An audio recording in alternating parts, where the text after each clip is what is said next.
Kita ulangi lagi. Kita kemarin sudah belajar tentang mesin cerdas dan non cerdas ya, ya kan? Kalau yang kita lihat sehari-hari ini termasuk mesin apa ya kan? Mesin apa ini?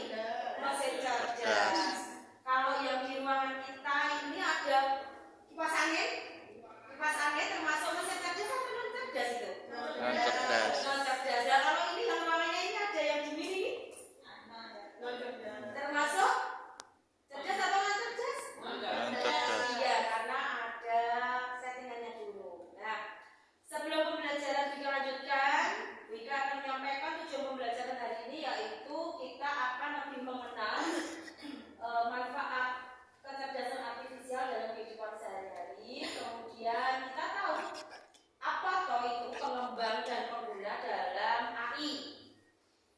Setelah itu, karena sekarang itu banyak sekali AI yang kita gunakan dalam kehidupan sehari-hari, kita harus tahu tantangan dan etika dalam penggunaan AI, serta penggunaan AI yang kita gunakan harus secara cerdas dan bertanggung jawab.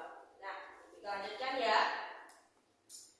Kalau kamu sehari-harinya pegang HP itu, kira-kira yang paling sering kamu gunakan itu apa ya? Coba kita cek di logo ini. Yang mana yang sering kamu gunakan? Instagram. Wah, sudah punya Instagram. Keren. Kalau Google, bagaimana dengan Google?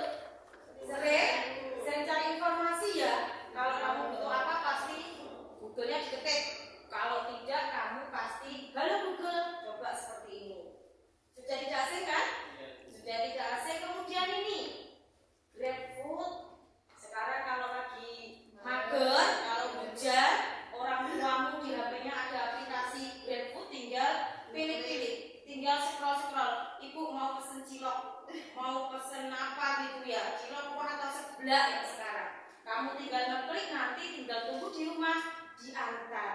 Itu salah satu contoh penggunaan AI dalam kehidupan sehari-hari. Nah, ini ada Google Map. Google Map itu kalau kamu sekarang pergi kemana-mana, tidak perlu repot anak-anak, tinggal klik Google Map, terus kamu ketik alamatnya ya, nanti akan ada rute yang harus kalian lewati, diikuti saja. Gak usah kaget nanti ada yang terus saja belok kiri, seperti itu diikuti. Walaupun pada kenyataannya ada beberapa yang tidak sesuai. Karena Wika pernah punya pengalaman persis seperti itu. Wika pergi ke Grobogan, ternyata pakai charteran itu anak. Kemudian jalan pakai mobil charteran itu sebenarnya ada jalan yang bagus, ada jalan yang baik. Ternyata pakai mobil charteran, karena mobil charteran itu pakai Google Map, kita dilewatkan sawah anak-anak. Wika itu dilewatkan sawah. Sawah tengah sawah itu jadi teman-temannya Wika sampai bingung, ini benar atau tidak toh? Nah ternyata dari Google Map itu ya seperti itu rutenya, walaupun sampai harus melewati jalan yang gak karu-karuan, jeblong-jeblong seperti itu. Sampai di rumah temannya Wika baru bilang, iya bisa Bu, di Google Map adanya seperti itu. Tapi sebenarnya ada jalan lewat jalan besar ya. Kemudian ini ada barcode. Sekarang yang kotak-kotak ini namanya barcode ya. Kalau yang kita gunakan sehari-hari itu banyak sekali anak-anak. Ada bukumu yang tertentu itu ada barcode-nya. Misalnya contoh latihan soal, tinggal di rumah kamu barcode. Atau orang tuamu lupa tidak bawa dompet, ya pakainya QRIS saja Bu. Akhirnya di barcode di tokonya. Pernah coba pakai QRIS orang tuamu? Kamu ikut? Pernah? Nah, lebih efektif dan aman karena tidak bawa uang tunai, nggak perlu bawa uang cash. TikTok, ada yang suka TikTok kan? Suka. Nah, TikTok ini, nah kembali ke pengguna dan yang tadi ya, pengembang. Kalau kita menggunakan itu, menurut kalian termasuk pengguna atau pengembang ya, Nana? Pengguna, prinsipnya karena kita menggunakan aplikasi tersebut, ya. Sedangkan pengembang itu yang membuat, wah itu sudah canggih itu anak-anak, sudah pinter-pinter pakai rumus-rumus tertentu. Kalau kita pakai TikToknya itu cuma digunakan TikTok klik sudah bisa pakai. Padahal itu yang pengembangnya rumusnya itu mungkin menciptakan algoritmanya luar biasa. Ya, kita cukup sebagai pengembang saja. Ini nanti yang akan Bika jelaskan. Untuk Canva ini sangat berguna untuk kita, terutama untuk menunjang pembelajaran kita. Di sini kita bisa menggunakan ini ya anak-anak ya. Ada Google Map, ada YouTube dan lain-lain. Canva di sini kemarin setelah ANBK kalian sudah punya semua akun belajar ID. Kemarin Bika pesan untuk bawa HP ya. Yang tidak bawa tidak apa-apa, bisa gabung dengan temannya dulu ya. Semua bawa? Bawa. Oke, keren. Bawa semua. Sekarang kita coba untuk masuk ke Canva dulu ya. Buka HP-nya masing-masing. Sudah bawa HP ya? Ya, buka. Canva-nya dibuka, klik saja di Google Canva. Sudah ya? Terus sudah masuk Canva, nanti kalian masuk seperti ini, masuk di akun kalian ya. Akan ketemu seperti ini anak-anak. Kalian ikuti saja.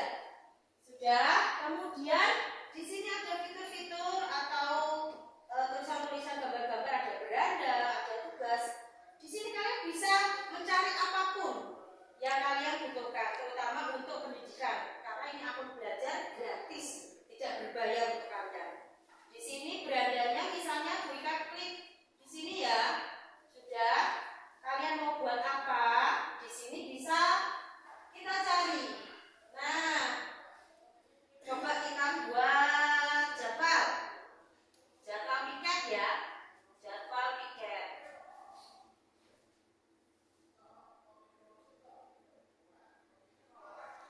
Kelihatan ini ya? Masih musim ya anak-anak. Nah, ini contohnya. Ini jadwal piket. Jadwal piket kita sesuaikan dulu anak-anak. Ya, di sini kita sesuaikan ada nama-namanya. Ini otomatis memang tersedia di Canva, tapi secara tidak langsung kalau kita tidak mengeditnya secara penuh, menurut Wika itu termasuk kita agak plagiat sebenarnya ya. Agak nyontek walaupun terbantu. Nah, di sini ada jadwal piket yang bisa kalian ketik. Sekarang masuk ketik jadwal piket semua. Sesuai yang Bika tempel ya, ketik jadwal piketnya ya. Kamu bisa cari template terserah. Bisa desainnya terserah kalian, macam-macam desainnya. Ya.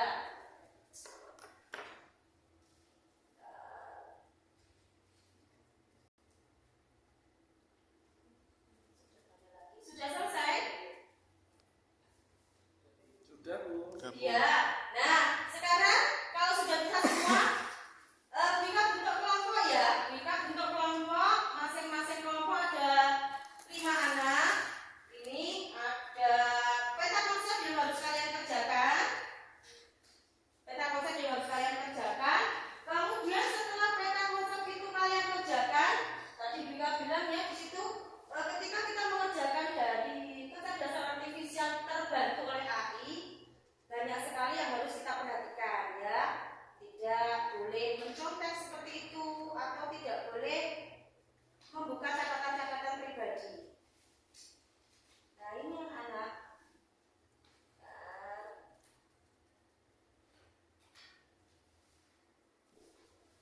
Di sini ada ya, tantangannya kalau kamu menggunakan AI itu ada etikanya. Ada etika, ada sosial. Di situ untuk peta konsepnya bisa diisi. Kemudian setelah itu tiap kelompok perwakilan kamu masuk di Canva dan membuat poster tentang etika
boleh melenceng dari hal-hal yang melanggar aturan dan mengganggu privasi orang lain.